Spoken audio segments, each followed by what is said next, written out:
Hey guys, it's Luca from FoilMagicCards.com, and today I just got basically got my cards back from Cgc that I sent out to get graded. So I just wanted to kind of talk about that. Pretty exciting.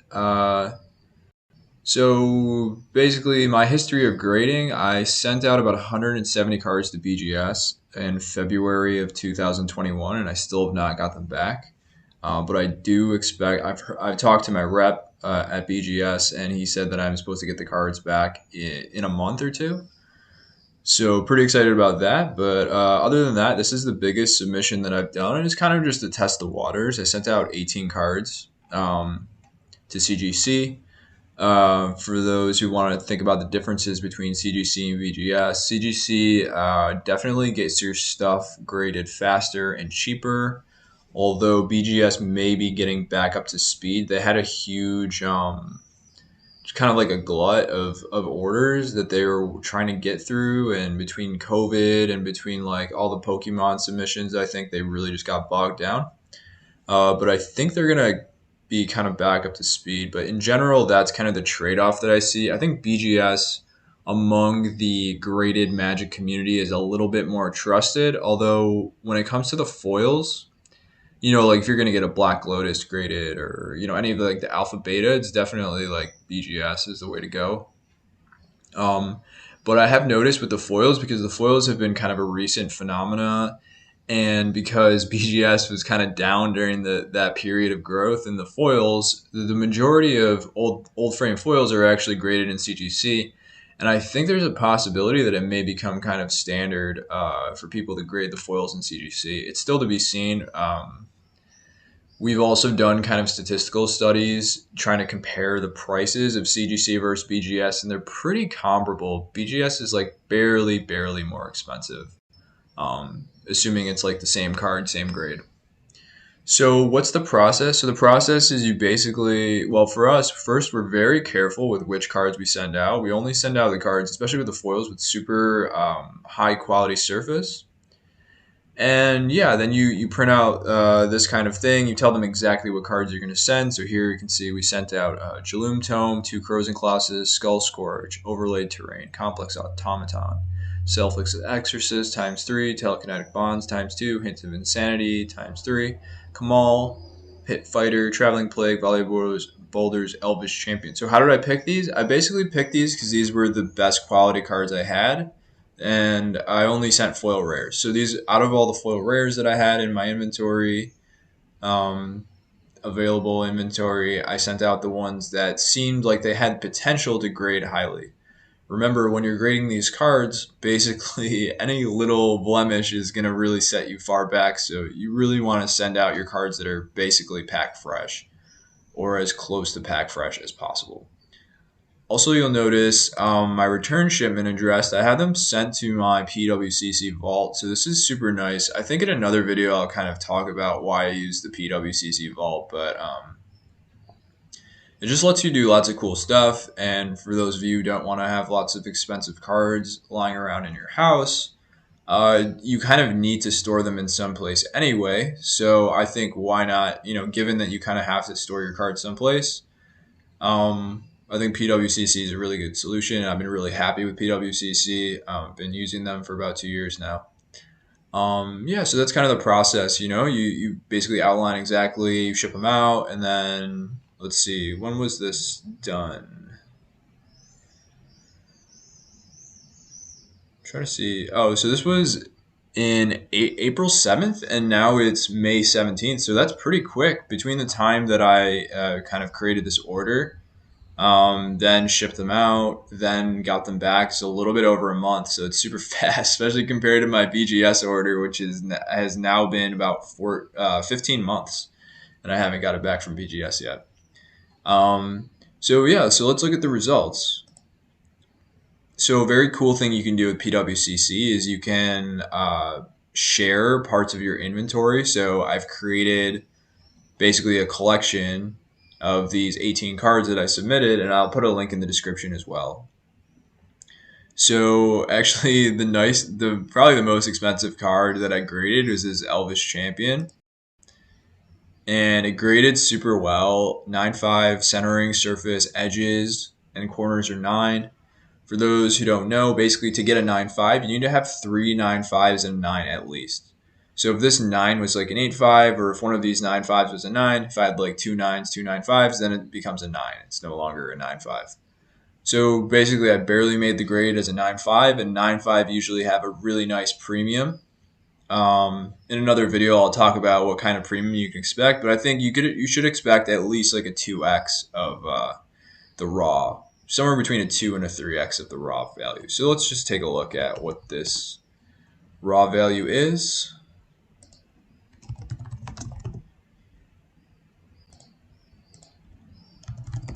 And I think really the strategy with doing this is you want to have like a reliable person that you buy these cards from that you know has super high quality stuff.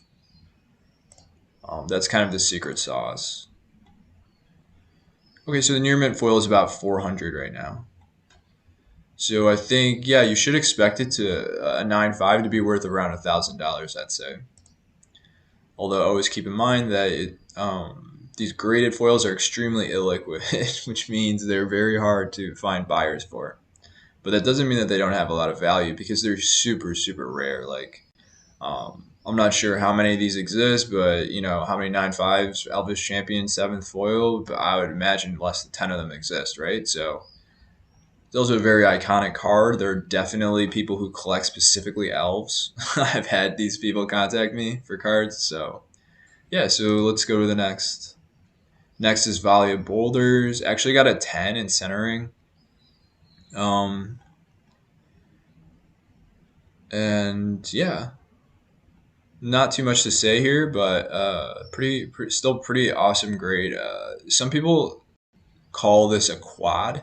So a quad means that all your grades are at least some value, but I think it's kind of silly to call it like a quad 9 because it's still worse than a 9-5. So it's still a 9, right? Yeah, in general, to me, it's kind of silly to talk about quads unless it's a 9-5 quad. But anyways, got the Valia Boulders. Got this Traveling Plague, another one of the 9-5s. It's always very exciting to get a 9-5. It's basically impossible to get a 10. Maybe like 1 out of every 10,000 cards that's graded as a 10 or something, you know. So it's pretty impossible. So you're really shooting for 9-5s, and whenever you get a 9-5, it's very exciting. Yeah, so actually, so I sent out that big order to BGS, and then I sent out 4 other cards to BGS, and of those 4, I got 2 9s and 2 8-5s. So these are the first 9-5s I've ever graded, which is pretty exciting. 9 Kamal Pit Fighter. Very close to a 9-5. If either the surface or the corners were up, it'd be a 9-5. Some people think really like these legendary. Oh, wait, this guy's not even a legend? Oh no, it is a legend, yeah. I think there is some additional value to legends. If it's an EDH card, you can use the graded card in EDH, which is kind of a special situation because your commander is kind of like outside of your deck. Also, just people tend to appreciate the legendary cards. They're like more iconic, more collectible. So cool to have a legend here. This is just kind of like just a random kind of card. Hint of Insanity. The grades here are really high, which makes me believe that maybe it's easier to get good grades. Either the cards that we sent were super nice. I actually had my friend kind of take care of, sending out the highest quality stuff and determining it. But yeah, so either we sent out some super, super nice cards, or they're like easier on grading at CGC than BGS. So this is the lowest card they got graded. We got an 8 here. So issues with surface and corners. And sometimes you can kind of look. So you could see like there's corner damage here. So there must have also been some surface. The surface is the easiest thing to get wrong with foils. So if you send out foils to get graded, definitely make sure you don't have any of that clouding or any other surface issues. So another 9 here. Telekinetic Bonds, we got a 9-5, super exciting. Oh, so must be a mistake here. It should not be a 9-5. If it's 2 9s and 2 9-5s, it should be I don't think this should be a 9-5. So there's either some kind of typo here or there's something that I don't really understand here. Interesting.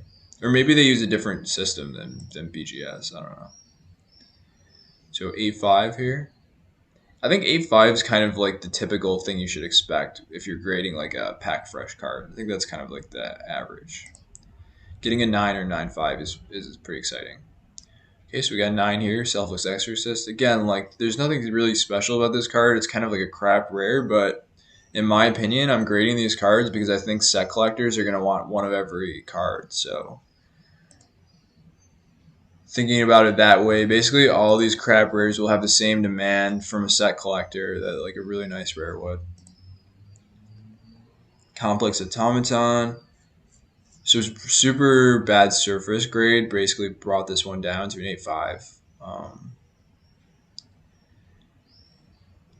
Nemesis I would have hoped to get a high grade with these Nemesis ones because I have a feeling that in the future these are going to be the like some of the hardest cards to find high graded. Will be like the Nemesis Prophecy, Mercadian Mass foils. So similar thing here. We have really had some issues with the surface here. Kept it down to an 8-5. Skull Scorch. So here's we have 2 9s and 2 9-5s, and this one's a 9. So I will ask them about that. Cruising Colossus. Another Cruising Colossus.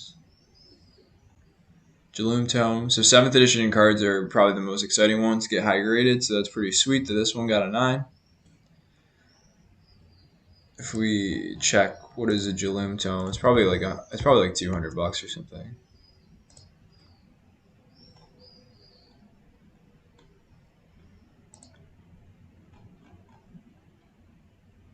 Okay, so the only one listed is ours. So there's none available, so it's hard to know what the price really is when there's none available. But I would, if I had to guess, I'd say it's probably worth like $200 ungraded. So then as a 9, it's probably closer to like 400, something like that. So yeah, that's the whole list. Basically, out of the 18 cards, we had 3 9-5s and 10 9s. And the rest were like 8-5s or lower. So I think that's super good. That's way better than I expected. Pretty exciting stuff. I hope this video was fun or informative or both, and I hope to see you guys in our other videos. Bye.